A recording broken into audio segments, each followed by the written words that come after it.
क्या आपकी कंपनी में, आपकी ऑर्गेनाइजेशन में एआई के रेगुलेशंस बन गए हैं? क्या आप बनाने को तैयार हैं? बना लीजिए। आप सोचते होंगे आप एआई नहीं यूज कर रहे, लेकिन आप यूज कर रहे हैं हर जगह।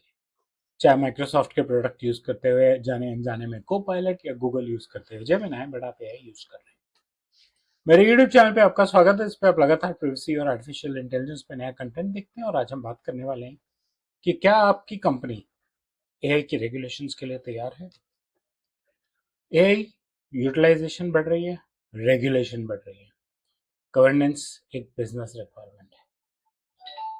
ग्लोबल रेगुलेशंस एआई की भी आ रही हैं, बाकी चीज़ों की भी आ रही हैं।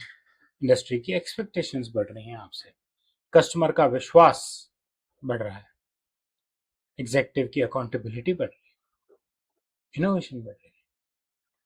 और इन सब चीज़ों के चलते रहते आपके सिस्टम में लोग आर्टिफिशियल इंटेलिजेंस यूज कर रहे हैं और बहुत जगह पर्सनल इंफॉर्मेशन भी शेयर कर रहे हैं।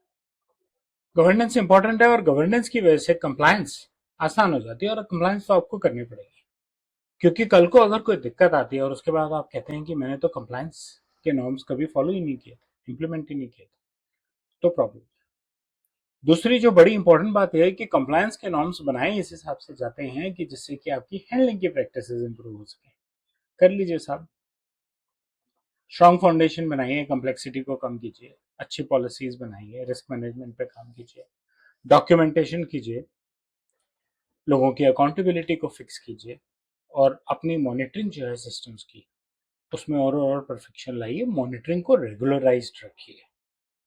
Monitoring one of monthly type की एक्टिविटी नहीं है, वो कॉन्टिन्यूसली होनी चाहिए। एविडेंस इंपॉर्टेंट है।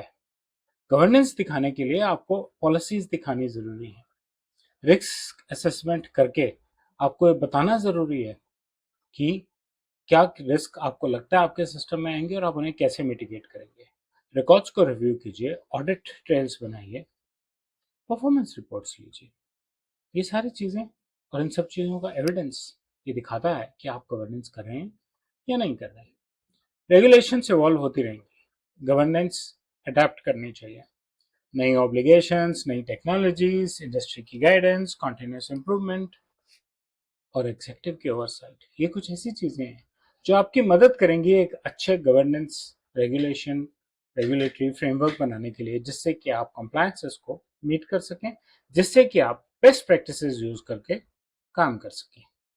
कंप्लायंस विश्वास बढ़ाती है।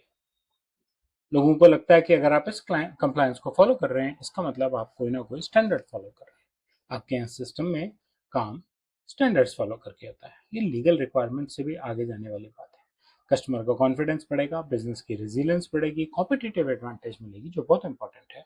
सिस्टम में ट्रांसपेरेंसी आएगी और लोगों की ग्रोथ और सिस्टम की ग्रोथ बेहतर हो जाएगी, थोड़ी जिम्मेवार टाइप की हो जाएगी। इसलिए रेगुलेशंस आने से पहले गवर्नेंस मैकेनिज्म बना लीजिए। रूल्स फिक्स होने से पहले देख लीजिए कि आप क्या क्या ठीक से कर सकते हैं और आपके हिसाब से क्या ठीक है। हाँ, आपको उस पर उसके ऊपर एक्सपर्ट एडवाइस की ज़रूरत पड़ेगी, जो आप मुझसे भी ले सकते हैं और जगहों से भी ए गवर्नेंस पे काम करा सकते हैं। गैप असेसमेंट्स, क्या गैप्स हैं, क्या टूल्स यूज़ कर रहे हैं, क्या उनमें पर्सनल डेटा जा रहा है, क्या हमें मालूम है वो एग्जैक्टली कैसे प्रोसेस कर रहे हैं, क्या कोई कॉन्ट्रैक्ट साइंड है। अगर वो हमारी रिक्वायरमेंट के हिसाब से, हमारी कंप्लायंस के हिसाब से प्रोसेस नहीं कर रहे, तो ठीक करने का रोड मैप क्या है। ट्रेनिंग्स दी जा रही हैं, गवर्नेंस मैच्योर हो रही है, सिस्टम में रेडीनेस है या नहीं है। सिस्टम की रेडीनेस सबसे इंपॉर्टेंट चीज़ है। बहुत महत्वपूर्ण बातें ये हैं कि रेडीनेस से ही कॉन्फिडेंस बनता है। जल्द से जल्द अपने आप को तैयार कीजिए, गवर्नेंस का सिस्टम बनाइए, अकाउंटेबिलिटी दिखाइए, कॉन्टिन्यूसली चीज़ों को अडॉप्ट कीजिए, जिससे कि चीज़ें ठीक से चल सकें और आप उनको ठीक से हैंडल कर सकें और अपनी रिस्पॉन्सिबिलिटीज इनोवेट करते रहिए और बनाते रहिए। ए रेगुलेशंस पे सिर्फ इतना ही। मुझे उम्मीद है आपको कंटेंट अच्छा लगा होगा। बेल और लाइक आइकन दबाएं, मेरे चैनल को सब्सक्राइब करें, अपना फीडबैक कमेंट सेक्शन में शेयर करें। धन्यवाद।